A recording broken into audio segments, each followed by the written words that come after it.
Praise to Jesus. మన ప్రభువైన యేసుక్రీస్తు నామంలో మీకు శుభములు. దేవుని జీవవాక్యము మీరు విని అనేక మందికి షేర్ చేయండి, లైక్ చేయండి, సబ్స్క్రైబ్ చేయండి.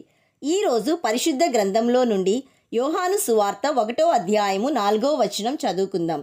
ఆ జీవము మనుష్యులకు వెలుగై ఉండెను. John chapter 1 verse 4. That life was the light of all mankind. ఇక్కడ భక్తుడైన యోహాను నిజమైన వెలుగు, జీవము గురించి ప్రకటిస్తున్నాడు. యేసు ప్రభువే నిజమైన వెలుగు, సత్యమైన వెలుగు, జీవపు వెలుగు, గొప్ప వెలుగుగా ఉన్నాడు. అంతేకాదు ప్రభువే జీవమై ఉన్నాడు. ఆ జీవం మనుష్యులకు వెలుగై ఉండెను.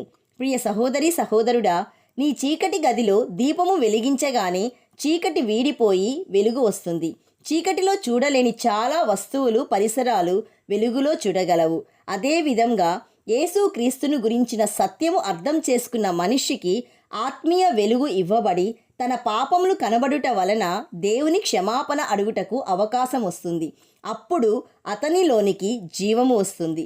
ప్రియ విశ్వాసి, వెలుగై ఉన్న యేసు ప్రభువును నీ హృదయములో కలిగి ఉంటే నీవు కూడా చీకటిని వదిలి యేసు అను వెలుగులో నడవగలవు. అంతేకాదు యేసు ప్రభువును నమ్మిన వారికి ఆయన ఆత్మీయ జీవము ఇస్తాడు. ఆ జీవం పొందుకున్న వారికి సంతృప్తి జీవితము ఉంటుంది. My dear friend, the Lord is our light and our salvation and stronghold of our life. ప్రియ దేవుని బిడ్డ, ఇప్పటికైనా నీ ఆత్మీయ గ్రుడ్డితనము తీసివేయి. యేసు ప్రభువే నీ వెలుగు. ఆయనకు నీవు వెలుగుగా ఉండు. ఈ మాటలను నీ హృదయంలో దృఢపరుచుకొని జీవించు. అప్పుడు రక్షణకు అవసరమైన విశ్వాసము వస్తుంది. ప్రార్థన చేసుకుందాం, ఏకీభవించండి. ఆది సంభూతుడవైన దేవ, ఈరోజు జీవవాక్యం ద్వారా నాతో మాట్లాడినందుకు మీకు స్తోత్రములు.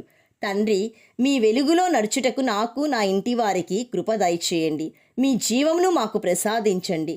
నిత్యము నీ వాక్యపు వెలుగులో నడుస్తూ మీ నిత్య జీవంలో ఉండుటకు నన్ను, నా కుటుంబాన్ని ఆశీర్వదించమని సత్య వెలుగు అయిన యేసుక్రీస్తు నామంలో అడిగి వేడుకొంచున్నాను తండ్రి. ఆమెన్. God bless.